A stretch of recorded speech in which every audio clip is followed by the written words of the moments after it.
അല്ല ഫ്രണ്ട്സ്, നിങ്ങൾ വിചാരിക്കും ഇതെന്താ ഫുഡ് ഐറ്റംസ് എല്ലാം പെറുക്കി വെച്ച് ചെസ്സ് കളിക്കാൻ പോവുകയാണെന്ന്. അല്ലെന്നേ, എൻ്റെ ചങ്കും ചങ്കിൻ്റെ ഹബ്ബിയൊക്കെ എത്തുന്നു. മാരത്തൺ ഓട്ടം എന്ന് പറഞ്ഞാൽ മാരത്തൺ ഓട്ടം. ഒന്നൊന്നര വർഷമായിട്ട് അവർ ഈ വഴിക്ക് വന്നിട്ടില്ല. അപ്പോൾ നമുക്ക് എന്തെങ്കിലും കൊടുക്കണ്ടേ. മീൻതല എനിക്കും ഇഷ്ടമാണ്, ഫ്രണ്ടിൻ്റെ ഹസ്ബൻഡിനും ഇഷ്ടമാണ്, വേറെ ആരും കൂട്ടിയല്ല. ഇരിക്കട്ടെ, ഒരു വഴിക്ക് പോവുമല്ലേ. ട്യൂണ മേടിക്കുന്നതിന് പകരം ട്യൂണോ മേടിച്ച് മിടിക്കുകയാണ് ഞാൻ. പ്ലാൻ ബേസ്ഡ് ആണ് കേട്ടോ. പിന്നെ ഇഞ്ചി വെളുത്തുള്ളി ഉള്ളിയൊക്കെ എടുത്ത് വെച്ചേച്ച് മാനത്തോട്ട് നോക്കി ഞാൻ നിൽക്കുകയാണ്. അപ്പോൾ എന്തായാലും പൊട്ടറ്റോ അങ്ങ് പുഴുങ്ങാമെന്ന് വെച്ചു.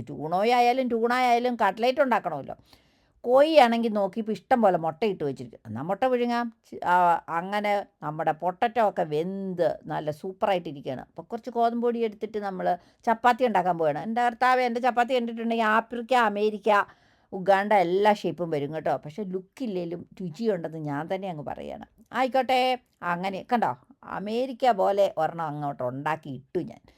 പിന്നെ അപ്പോഴത്തേക്ക് കുറച്ച് ചേമ്പുണ്ട്, അതൊന്നും പിന്നെ വലിയ കുഴപ്പമില്ലല്ലോ. അവനെ എടുത്ത് അങ്ങോട്ട് നല്ലൊരു ചിരവി അങ്ങോട്ട് നല്ല പോലെ ഫൗണ്ടേഷനും പൗഡറും ഒക്കെ ഇട്ട് അങ്ങ് വെളുപ്പിച്ചു. എന്നിട്ട് അവനെ എടുത്ത് അടുപ്പിലോട്ട് വെച്ചു. കളി നമ്മളോടാ അല്ലേ. നമുക്ക് ഹെൽത്തി ആയിട്ടുള്ള ഫ്രൂട്ട് സലാഡ് ഉണ്ടാക്കാം. ഫ്രൂട്ട് സലാഡ് വേണ്ട, ഫ്രൂട്ട്സ് മാത്രം, അത് മതി. അപ്പോഴും മീൻതല എന്നെ നോക്കി കൊഞ്ഞനം കാത്ത് കുത്തിക്കൊണ്ടേ കിടക്കുകയാണ്. നീ എന്തോന്ന് ആക്കുവാടി എന്നുള്ള മട്ടിൽ. പക്ഷെ നമ്മൾ വിട്ടുകൊടുക്കുമോ? നാട്ടിലേക്ക് ഇൻ്റർനാഷണൽ ഫോൺ 5 പൈസ ഇല്ലാതെ വാട്സാപ്പ് കണ്ടുപിടിച്ച ആളോട് എനിക്ക് ഭയങ്കര സ്നേഹം തോന്നി. ഉറങ്ങിക്കിടന്ന്, അതായത് അവിടെ 3, 3:30 ആയിട്ടുള്ളൂ ഉച്ചയ്ക്ക്. അവരെ എല്ലാം വിളിച്ചേൽപ്പിച്ചു. ചീത്ത കിട്ടിയാലെന്നാ, മീൻ തല സൂപ്പറായിട്ട് അടുപ്പേ കയറ്റുന്നുള്ള എല്ലാ കാര്യങ്ങളും അവർ പറഞ്ഞു തന്നു. ഓക്കെ, കയറി കണ്ടോ, തിളച്ചുകൊണ്ടിരിക്കുകയാണ്. പിന്നെ നമ്മുടെ കട്ട്ലേറ്റ്.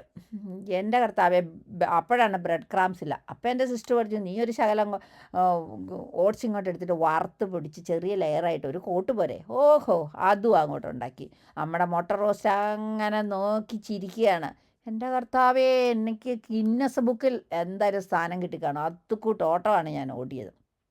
ആണ്ടേ, നമ്മുടെ വൈൻ കുപ്പിയും ഗ്ലാസ്സും ഒക്കെ റെഡിയാക്കിയിട്ട് വരിസംഖ്യ തന്നാൽ നമ്മൾ ചിരിക്കും എന്നും പറഞ്ഞ ഒരു പരസ്യം ഉണ്ടായിരുന്നു പണ്ട്. അതുപോലെ വരസംഖ്യ കിട്ടിയ മട്ടിലാണ് എൻ്റെ നിപ്പ്. എന്നാന്നോ, ഞാൻ എല്ലാം ഉണ്ടാക്കി.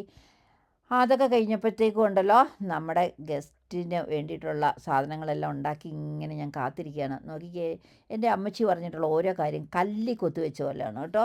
ഇല്ല എന്നും പറഞ്ഞ് ഒരിക്കലും ഇരുന്നേക്കുള്ള, ഉള്ളത് കൊണ്ട് എല്ലാം ഉണ്ടാക്കാൻ പഠിക്കണമെന്ന് കണ്ടോ. ആരും പറയത്തില്ല ഞാൻ ഉണ്ടാക്കിയതൊക്കെ ഭയങ്കര ഒരു സംഭവമായിരുന്നു. പക്ഷെ ഞാൻ പറയും, ഞാനൊരു സംഭവമാണെന്ന് ഞാൻ തന്നെ ടേബിളിലിരുന്ന് അത്തേ നോക്കി പറഞ്ഞുകൊണ്ടിരിക്കുന്നതാണ് ഇപ്പോൾ കണ്ടുകൊണ്ടിരിക്കുന്നത്. സെൽഫായിട്ട് നമുക്കൊരു കോൺഫിഡൻസ് വേണം. ആരും നമ്മളെ സ്നേഹിക്കേണ്ടെന്നേ, നമുക്ക് നമ്മളെ സ്നേഹിക്കാം.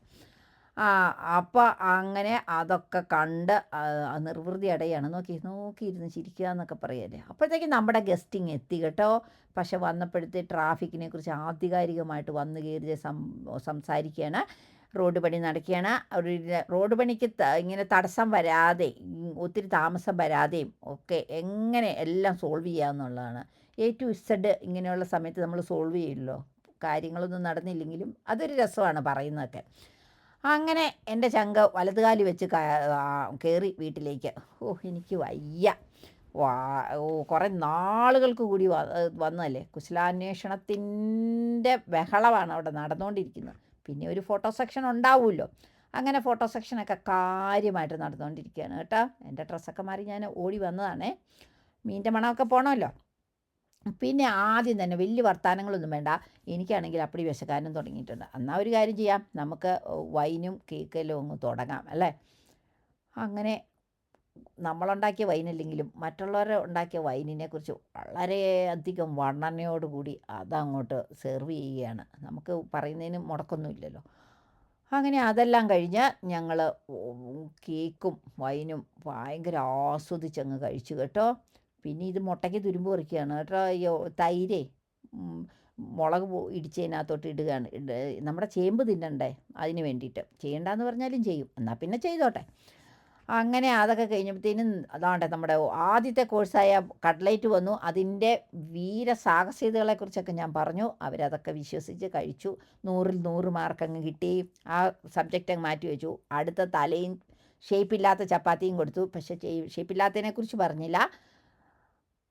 അതും വളരെ കാര്യമായിട്ട് അങ്ങോട്ട് കഴിക്കുകയാണ്. ചിലർ ചപ്പാത്തിയും തലയും കഴിക്കും, ചിലർ ഇത് മുട്ടയുടെ റോസ്റ്റേ കഴിക്കുള്ളൂ. ഓഹോ, അവരൊന്നും ഈ തല കഴിക്കുകയില്ല കേട്ടോ.